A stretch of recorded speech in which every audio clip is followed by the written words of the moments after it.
합니다. 아멘. 느부갓네살 왕은 자신의 심기를 매우 불편하게 만들고 불안하게 했던 해괴한 꿈을 다니엘을 통하여 듣게 되었고 해몽하게 되었습니다. 그 다니엘의 꿈 해몽을 들으면서 느부갓네살은 깜짝 놀랐어요. 내가 꾼 꿈을 알아맞히는 사람, 그리고 그 꿈이 무엇을 의미하는지 역사의 흐름과 진행 방향에 대한 하나님의 놀라운 통찰력, 은밀한 것을 알리시는 하나님의 위엄에 압도당하면서 하나님 앞에 경배하는 마음으로 하나님의 종인 다니엘에게 경배하고 그에게 예물을 주었고, 하나님의 신이 함께 있었던 다니엘을 높은 자리로 올려주었던 것입니다. 그런데 그 일이 있고 나서 그렇게 많은 시간이 간 것처럼 보이지 않습니다. 얼마간 시간이 지난 다음에 오늘 같은 희한한 일을 한 것입니다. 느부갓네살 왕은 하나님에 관한 은혜와 하나님의 말씀은 까맣게 잊어먹고 자기 자신을 위하여 거대한 신상을 세우는 일을 하였던 거예요. 당시 고대 사회에서 이런 그 나라의 신의 형상, 신상을 세우는 일은 흔했던 일입니다. 어디나 있었던 일입니다. 보통 그 신상의 규모는 그렇게 크지 않습니다. 아무리 커야 한 3m, 5m 정도, 이게 큰 신상을 세워도 한 5m 정도 세웠습니다. 그런데 지금 본문에 나와 있는 신상의 규모는 높이가 60규빗, 폭이 6규빗, 지금 도량으로 환산하면 높이가 30m, 폭이 3m, 10층 아파트만한 신상, 금신상을 세우는 곳이에요. 이 어마어마한 규모의 금신상을 세웠습니다. 도대체 무슨 생각으로 이렇게 했을까? 아마도 계속된 정복 전쟁을 하고 있었던 느부갓네살 자신이 생각할 때 대제국 건설에 가고 있는 자기 자신의 위엄을 알리고 승리를 축하하고 자신을 더 높이고자 하는, 과시하고자 하는 마음이 많이 들었던 것 같습니다. 자신의 위엄을 과시하고 자신의 국가를 과시하고자 하는 목적으로 대규모의 어마어마한 금신상을 만들었던 거예요. 아마도 어쩌면 다니엘의 해석을 통하여 왕은 금머리입니다 하는 말을 듣고, 그리고 은과 놋과 철과 흙으로 됐던 꿈에 보았던 신상을 다 무너뜨리고 온전히 금으로 만든 자기 제국을 영속적으로 이어가고 싶은 마음이 있는지도 모르겠습니다. 그래서 거대한 신을 세웠습니다. 그리고 그 신상 앞에 제국에 있는 모든 신하들, 자기가 임명한 모든 신하 지도자들을 불러놓아 놓고 그 신상에게 절하게 하는 거대한 낙성식을 하게 했던 것입니다. 2절 3절을 같이 한번 읽어보도록 합시다. 2절 3절 같이 읽겠습니다. 본문 한번 봅시다. 시작. 느부갓네살 왕이 사람을 보내어 총독과 수령과 행정관과 모사와 재무관과 재판관과 법률사와 각 지방 모든 관원을 느부갓네살 왕이 세운 신상의 낙성식에 참석하게 하매, 이에 총독과 수령과 행정관과 모사와 재무관과 재판관과 법률사와 각 지방 모든 관원이 느부갓네살 왕이 세운 신상의 낙성식에 참석하여 느부갓네살 왕이 세운 신상 앞에 서니라.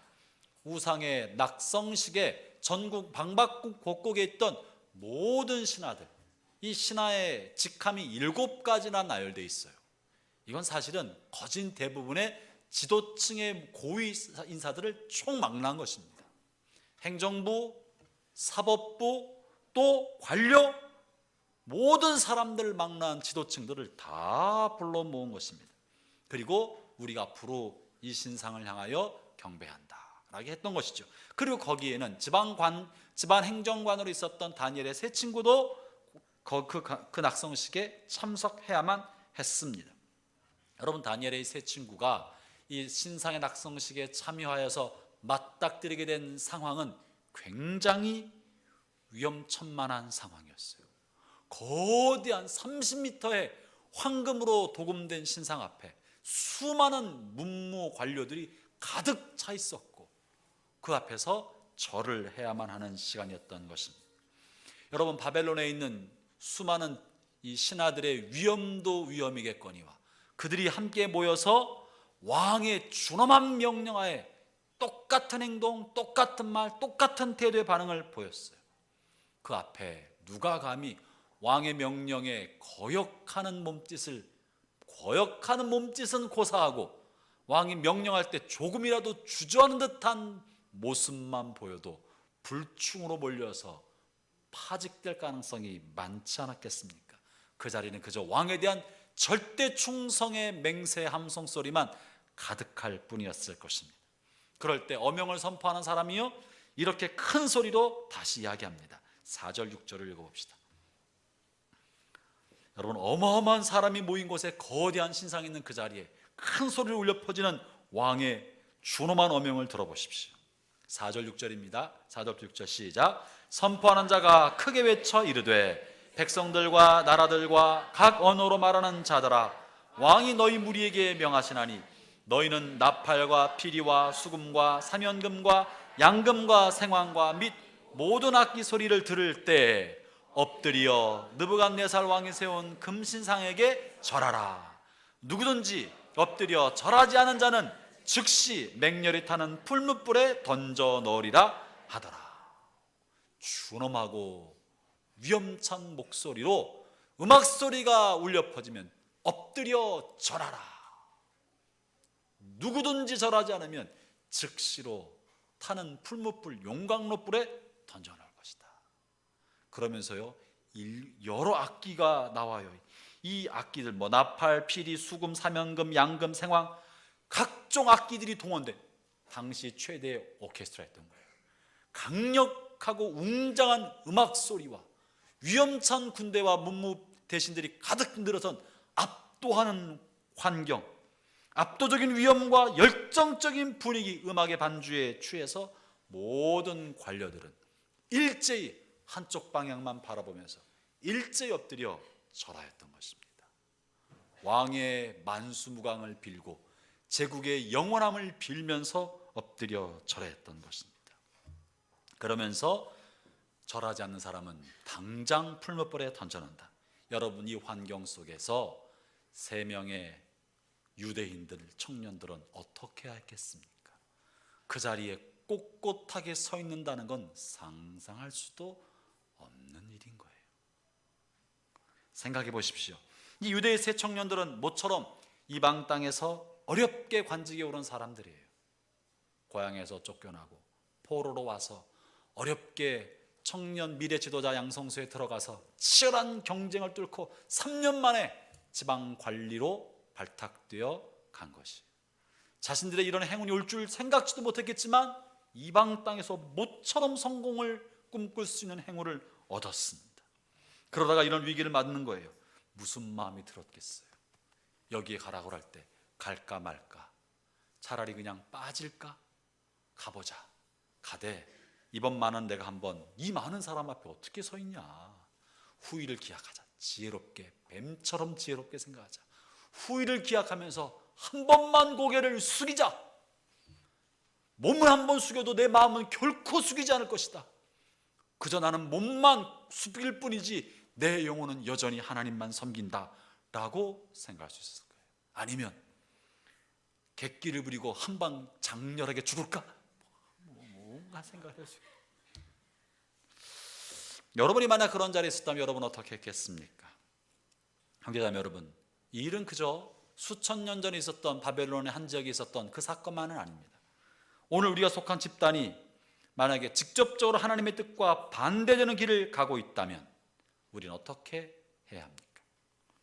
명백하게 하나님께서 원치 않으시는 우상을 추종하는 일을 공공연하게 하고 있다면, 그리고 그것을 거역하고 그것을 따라가지 않을 때 불이익이 있을 것이 명명백백하다면 우리는 어떻게 해야겠습니까? 여러분 어떻게 하시겠습니까? 다니엘의 세 친구니까 우리가 쉽게 말하지, 우리라면 어떻게 하겠습니까?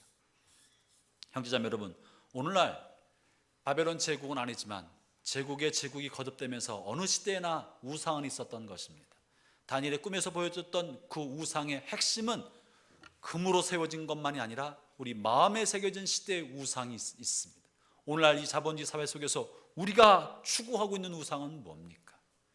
현재 이 포스트 모던 사회, 이 사회에서 강력한 우상 중에 하나는 인간 자신이 우상입니다. 사람이 우상이 되어버렸습니다. 오늘날 인간이 주인입니다. 인간 자신이 하나님의 자리에 올라섰습니다. 그들은 이 세상을 살아가는 길로 돈을 택했습니다. 물질주의, 소비주의, 자기 자신을 위해 물질을 마음껏 쓰는 것, 이것을 삶을 살아가는 행복한 길로 여겨버리게 된 것입니다. 물질이, 그리고 나 자신의 행복이 이 세상 그 어떤 것보다 가치 있는 사회가 되어버렸습니다. 내가 행복할 수만 있다면, 조금 더 돈을 많이 벌 수만 있다면 다른 것은 다 상대화시킬 수 있습니다. 하나님의 말씀과 하나님의 영광과 창조주와 창조주를 향한 피조물로서의 의무와 도리와 순종에 관해서는 관심도 없습니다.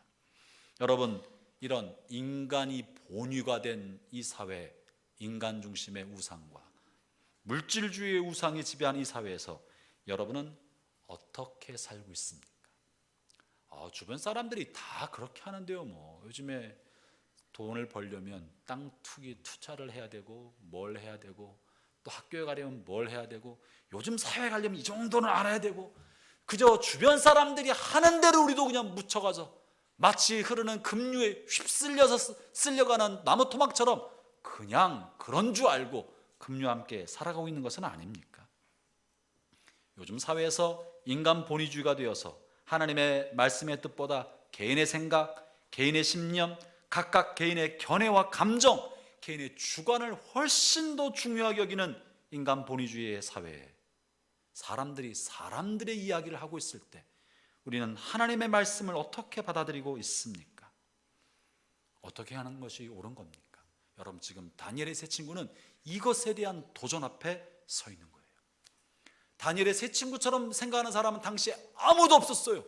오직 이 세 사람만 거대한 우상 앞에 꼿꼿하게 서 있었던 것이고, 나머지 모든 이 사람들이 하층민이 아니라 지도자들이었어요. 당대 최고의 법률가들이고, 최고의 행정관리들이고, 최고의 박사들이고, 최고의 재정관들이고, 모든 사회의 지도층들이 다 모여서 일제히 우상 앞에 절하고 한 방향으로 나아가고 있었던 거예요. 거기에서 나는 무엇을 어떻게 선택하고 있습니까? 아마도 다니엘의 세 친구도요, 갈등이 왜 없었겠습니까? 갈등이 있었을 것입니다. 또 느부갓네살 왕이 자신들을 총애하고 사랑해 주었던 것을 알고 있었습니다. 혹이라도 이것이 왕의 마음을 서운하게 만들지 않을까, 이러저런 생각이 들었을 거예요. 사실 세 친구가 엎드리지 않고 꼿꼿하게 서 있을 때 왕은 알아차리지 못했습니다. 그냥 넘어갈 수도 있었어요. 절하지 않았는데. 그런데 알아본 사람이 있었어요. 알아본 사람이 8절 볼까요?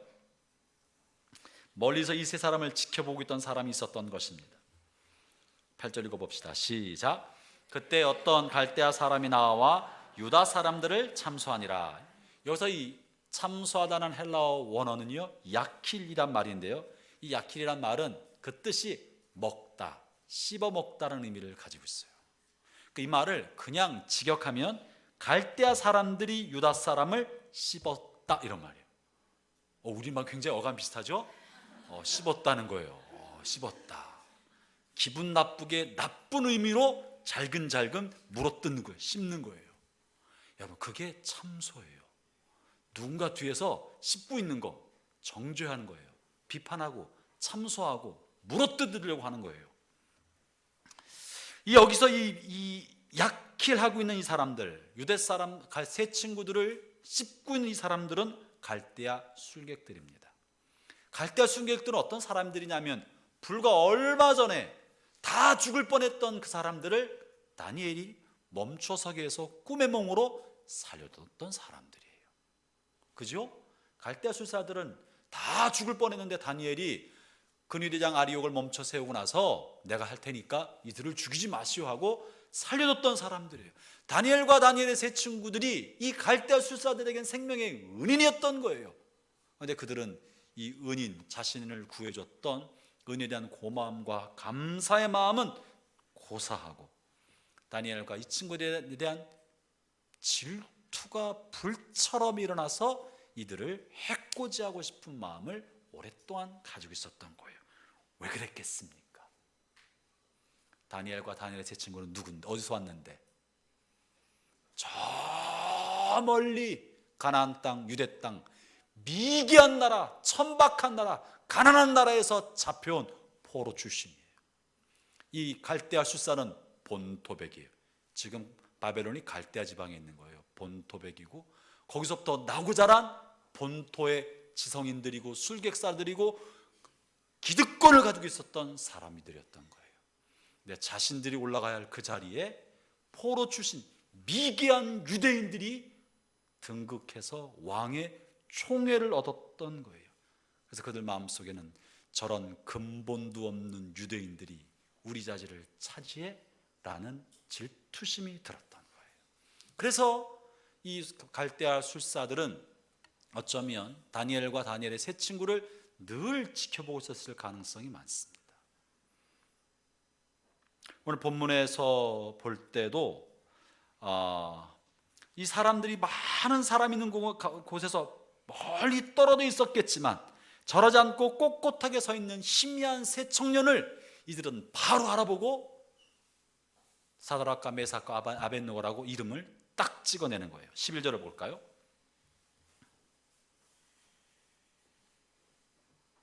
11절 읽어보겠습니다. 시작. 이제 몇 유다 사람 사드락, 메삭과 아벳느고는 왕이 세워 바벨론 지방을 다스리게 하신 자이언을 왕이여 이 사람들이 왕을 높이지 아니하며 왕의 신들을 섬기지 아니하며 왕이 세운 금신상에게 절하지 아니하나이다.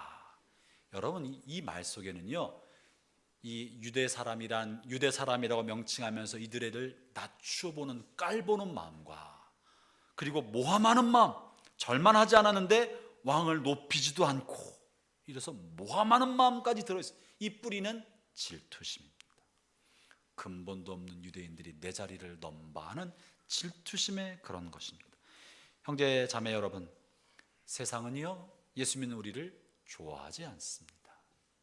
예수님만 위해 살려고 하는 우리들을 응원하지도 않습니다. 하나님 말씀대로 살려고 할 때 우리를 이상한 눈으로 쳐다봅니다.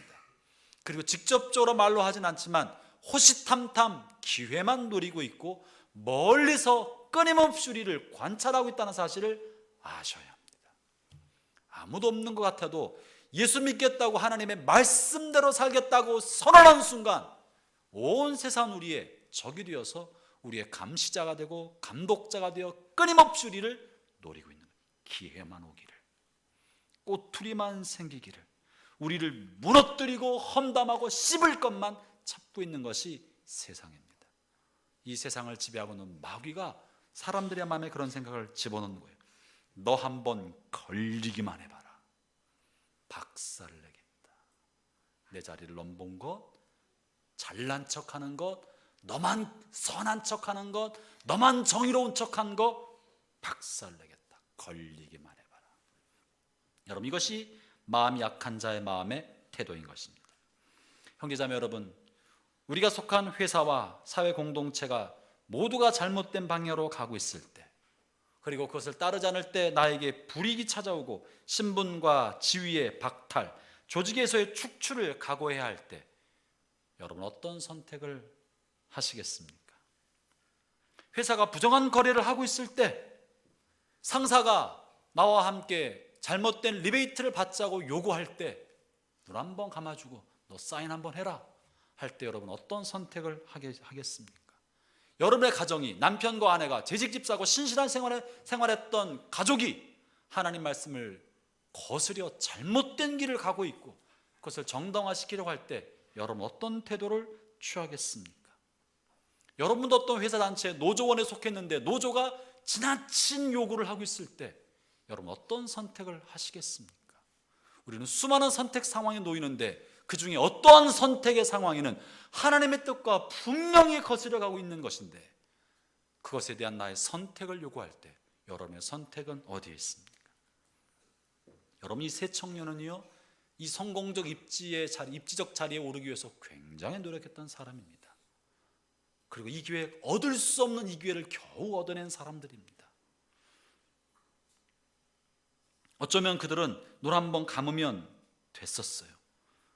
그저 눈 한번 감고 신상 앞에 몸을 숙지만 영혼은 숙이지 않는다는 신념을 가지고 있을 수도 있었습니다. 그런데 어떻게 하는 겁니까? 지금 이 청년에게 진짜 필요한 건 뭡니까? 자신의 미래와 꿈을 향한 불타는 소망과 열망이 지금 필요한 것입니까? 냉정한 현실적 판단 능력이 필요한 것입니까? 탁월한 업무 능력과 재능이 필요한 것입니까? 아니면 자신의 뒤를 봐줄 백이 필요한 것입니까? 이 위급한 상황 아래 중요한 선택을 한 이 상황에 이 올바른 선택을 위해서 이 청년들이 정말 갖춰야 할 건 뭡니까? 그것은 바로 이 절박한 상황 속에서도 내면 깊은 곳에서 울려나오는 깨끗한 양심의 소리를 들을 수 있는 진실한 경청, 이것이 필요한 것이에요. 현실을 타개하기 위해서 안정된 미래를 갖기 위해서 무엇을 원할 것인가, 미래에 대한 안정적 그림이 나의 마음을 앞서고 있으면 양심은 압살당하는 것이에요. 안락한 인간관계를 보고 있으면 양심은 압살당합니다. 그러나 모든 것을 제외하고 잠깐 내려놓고 내 내면 깊은 곳에서 소리 없이 울려나오고 있는 깨끗한 양심의 소리를 귀를 기울일 줄 아는 마음이야말로 이 세상 죄악이 가득 찬 바벨론 제국 속에 살아가는 우리가 갖춰야 할 신앙인의 모습인 것입니다. 양심의 소리에 대한 용기 있는 선택, 그리고 다시 말하면 진리에 대한 확신과 용기야말로 위기 상황에서 우리가 가야 할 방향에 대한 빛이고 나침반이 되는 것입니다. 형제자매 여러분, 저나 여러분이 이 다니엘의 세 친구와 같은 시대를 살지 않는다고 말하지 않겠습니다. 우리는 비록 목숨의 위협을 내놓고 사는 사회는 아니어도 눈앞에 보이는 우상과 또 그 옛날 일제시대의 신사에 참배하라고 강요받는 사회는 살고 있지 않아도 어쩌면 강요받으면요 싸우기가 훨씬 쉽습니다. 적이 바깥에 있기 때문에 싸우기는 훨씬 쉬워요. 그러나 적이 내 안에 있을 때는 내용이 달라지는 거예요. 적이 나 자신일 때는 내용이 달라지는 거예요. 적이 안전한 미래와 미래의 안락한 삶을 꿈꾸는 나의 자신이라면 달라지는 것입니다. 그러나 상황은 달라져도 여전히 이 땅은 우상이 지배하고 있는 바벨론의 제국인 것은 틀림이 없고, 그 우상이 무엇인지, 나는 어떤 우상 앞에 선택의 상황에 놓여 있는지를 명확히 인식하지 아니하면 우리는 그저 이 수많은 문무백관들이 생각 없이 압도한 음악과 대중의 흐름 앞에 생각 없이 절하고 엎드렸던 것처럼 우리도 그 아래에 절하고 엎드려는 여러 사람 중에 한 사람이 될 수밖에 없는 것입니다. 이런 상황 속에서 정말 필요한 것은 내면에서 울려나오는 깨끗한 양심의 소리를 듣고 천만이 나를 향하여 하라고 이야기할 때 아니요 라고 말할 수 있는 용기가 있게 되기를 바랍니다. 이건요 최근에 들어서 아주 선풍적 인기를 끌고 있는 심리학자, 용기에 관한 심리학자 아들러의 이 심리학을 잘 분석하고 잘 정리해 준 책, 미움받을 용기라는 책이 있어요. 어쩌면 이때 필요한 것은요 대중으로부터 나를 사랑하고 지지하는 사람으로부터 미움받을 용기가 필요한지도 모릅니다. 미움받자. 그러나 사람들에게 미움받을지언정 나의 양심에 거스릴 수는 없다. 사람으로부터 미움받을지언정 나를 지으시고 창조하시고 나를 위해 생명을 내어주신 하나님을 내가 거스릴 수 없다. 난 하나님 편에 서겠다는 용기가 필요한 것입니다. 오늘 이런 위기적 상황 속에서 젊은 새 유다 청년들이 자기에게 따뜻한 말로 회유하고 있는 느부갓네살 왕 앞에 대범한 선포적 고백을 합니다. 이 고백을 한번 들어볼까요? 16절 17절입니다. 16절 17절 같이 읽겠습니다. 시작. 사드락과 메삭과 아벳느고가 왕에게 대답하여 이르되 느부갓네살이여 우리가 이 일에 대하여 왕에게 대답할 필요가 없나이다. 왕이여 우리가 섬기는 하나님이 계시다면 우리를 맹렬히 타는 풀무불 가운데서 능히 건져내시겠고 왕의 손에서도 건져내시리다. 와, 얼마나 멋있는지 몰라요. 이 세 친구는요 진리 앞에 타협은 생각도 해보지 않은 거예요. 다른 말을 할 필요가 없습니다. 여러분, 이것은 관용과 타협의 문제가 아니라는 거예요. 왕이 나를 사랑하고 나를 아껴서 이 자리에 맡겨주는 내가 제가 잘합니다.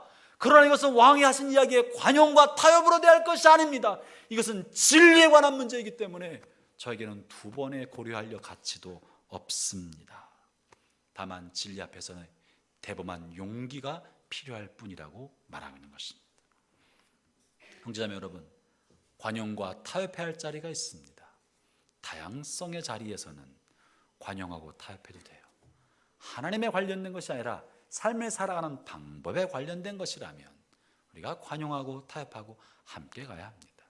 그러나 하나님에 관련된 것이라면 이것은 진리에 관련된 문제는 관용의 문제가 아니라 선택의 문제인 것이고, 그 선택 앞에서는 나의 양심과 신앙에 따른 용기가 필요한 것입니다. 오늘 본문에서 놀라운 사실을 발견할 수 있는데, 이 본문에서는요, 이 다니엘의 세 친구들이 따로따로 있지 않고 같이 있었다는 사실이에요. 세 친구가 함께 고발당하고 함께 있었던 것 같습니다. 어쩌면 이 세 친구들이 같이 있었다는 것이 이들이 위기 상황에서 대범한 용기를 선택할 수 있는데 결정적인 상호간에 힘이 되었을 가능성이 있습니다.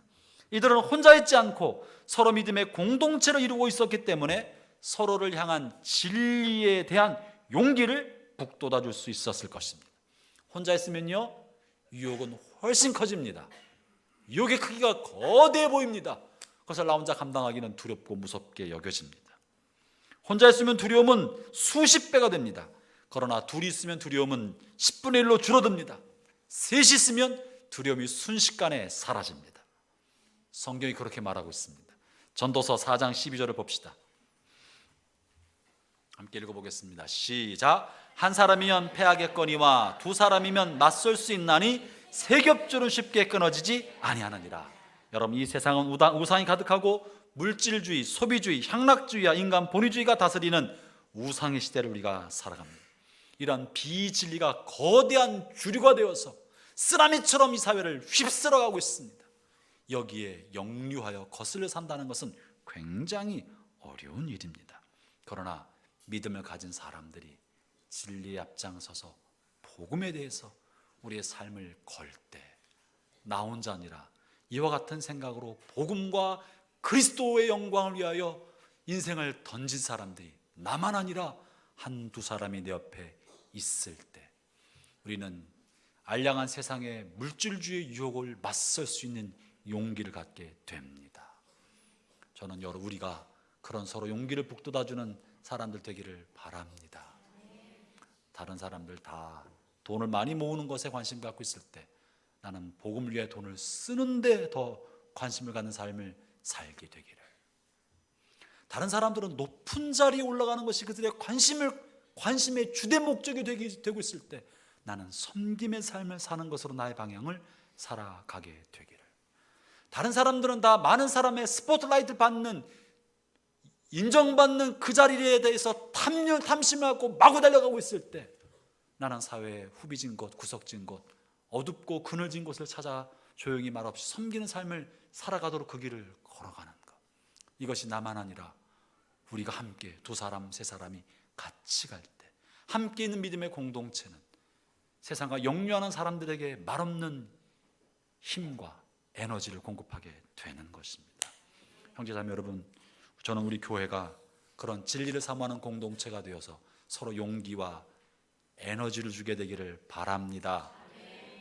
여러분 그렇게 하시겠습니까? 옆에 사람 바라보면서 힘이 되어줄게 인사합시다. 서로가 힘이 됩시다. 회사 회식 자리에서 요즘은 좀 덜 하잖아요. 옛날에는 술잔이 돌아오면 술잔을 안 받는다는 게 얼마나 부끄럽고 힘들고 어려운 일인지 몰랐어요. 저도 직장 생활할 때 이거 뭐 교사 처음 들어갔는데 그냥 서슬퍼런 그 압도하는 분위기 아래 다 한 잔씩만 받아야 되는 분위기. 그 술잔 안 받았다가 얼마나 욕을 먹었는지 몰라요. 우리 고참 선생님한테 정말 그날을 생각만 해도 그런데 한 번 욕 먹고 나니까 그 다음엔 훨씬 편해졌어요. 한 번 받으면 계속 받게 되는 거예요. 그때 교사였잖아요.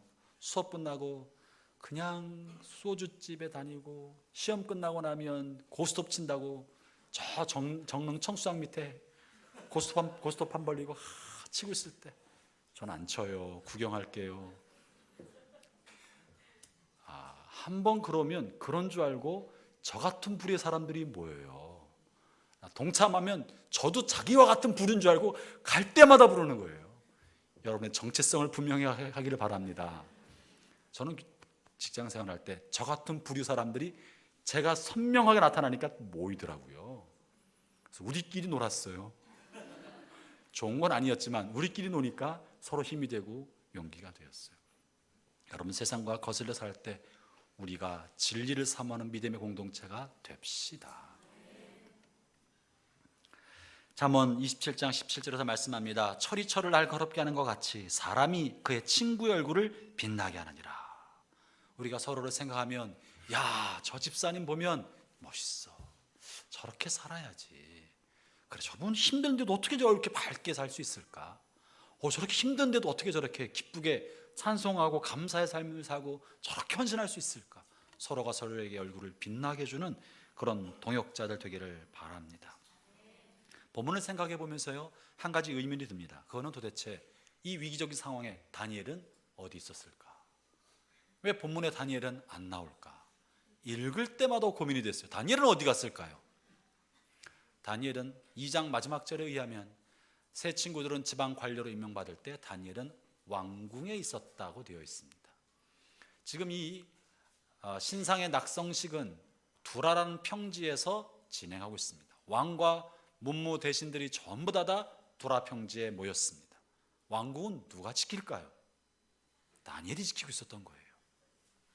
다니엘은 왕의 총애를 받아서 왕이 비운 자리에 머물러서 왕궁의 내시들과 기본적인 종사 사무를 감당하도록 왕궁에 남아 있었던 거예요.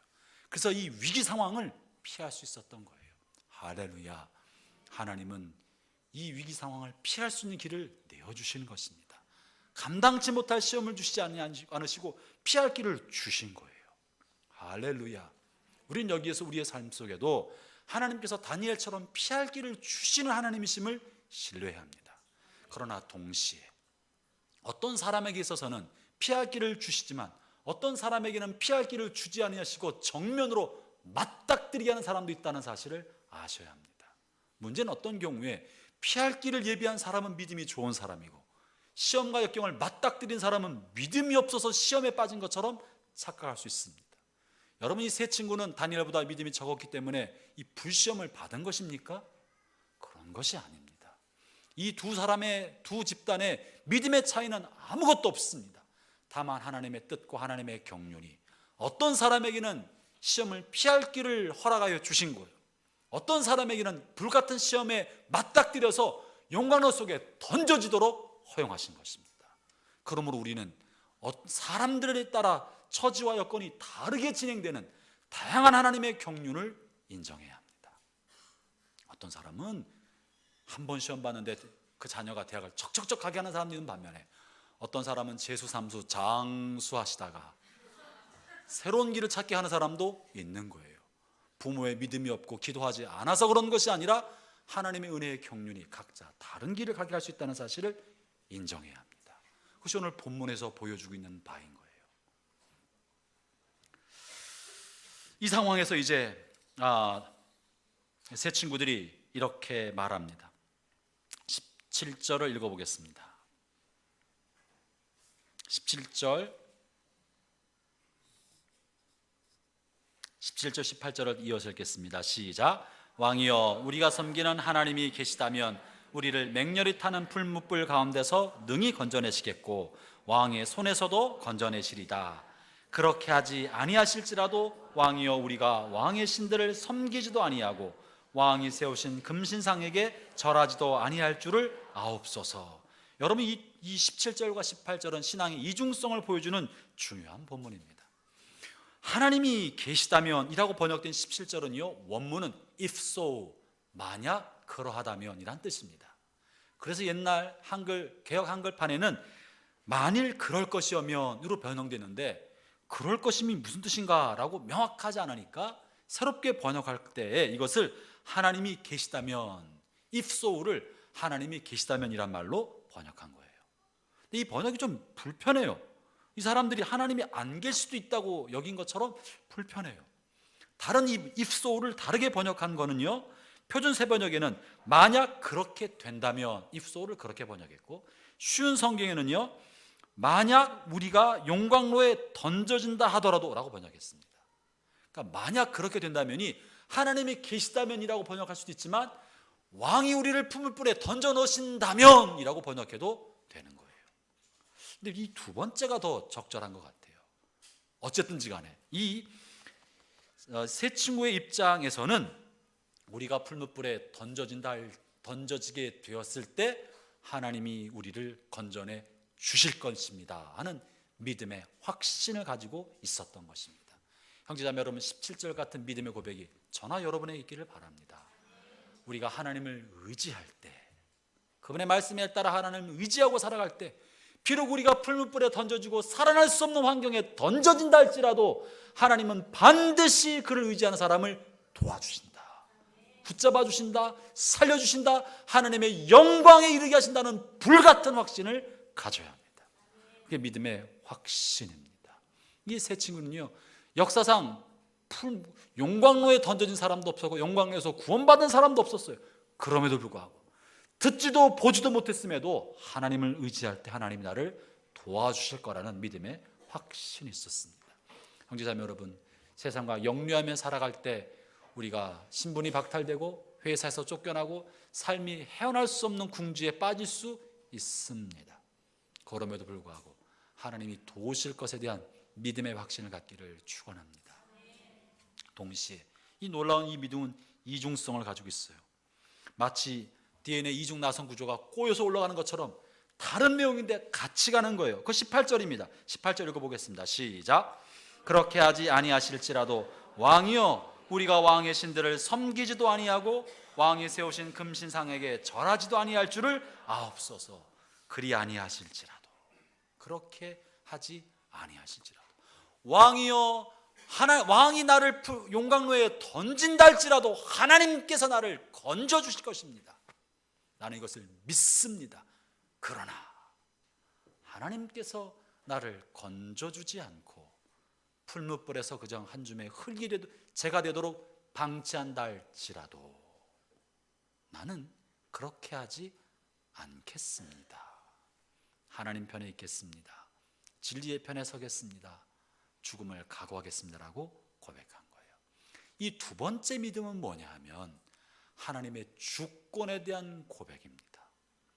나를 살리는 것도 하나님이요, 죽이는 것도 하나님이요, 내가 하나님을 의지할 때 나를 도우시는 것도 하나님이요, 돕지 않으시고 그저 지켜보시며 새로운 뜻을 이루어가는 것도 하나님 그분이십니다.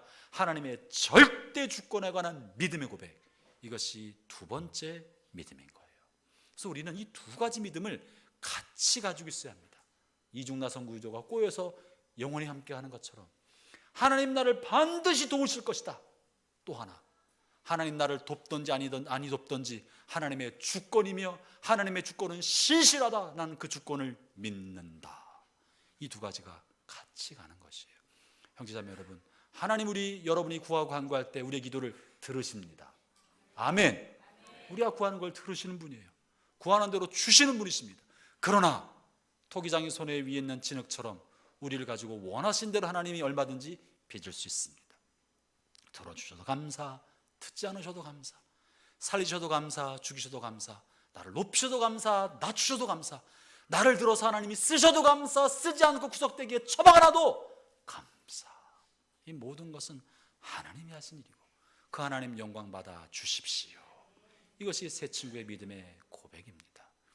그러므로 진짜 중요한 것은, 신앙에서 정말 중요한 것은 하나님이 나를 도우시는가 돕지 않으시는가가 아니라, 나의 기도가 응답되는가가 응답되지 않는가가 아니라, 나는 하나님 편에 있는가, 내가 하나님 편에 있는가, 나는 진리의 편에 서느냐 안 서느냐가 중요한 거예요.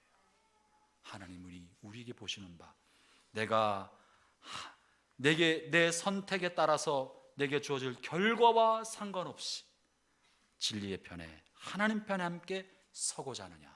이것이 참 신앙의 모습입니다. 사랑하는 형제자매 여러분, 여러분의 믿음의 선택이 여러분의 어떤 결과를 준다 할지라도 진리와 함께 하나님 편에 서기를 축원합니다. 기도하겠습니다.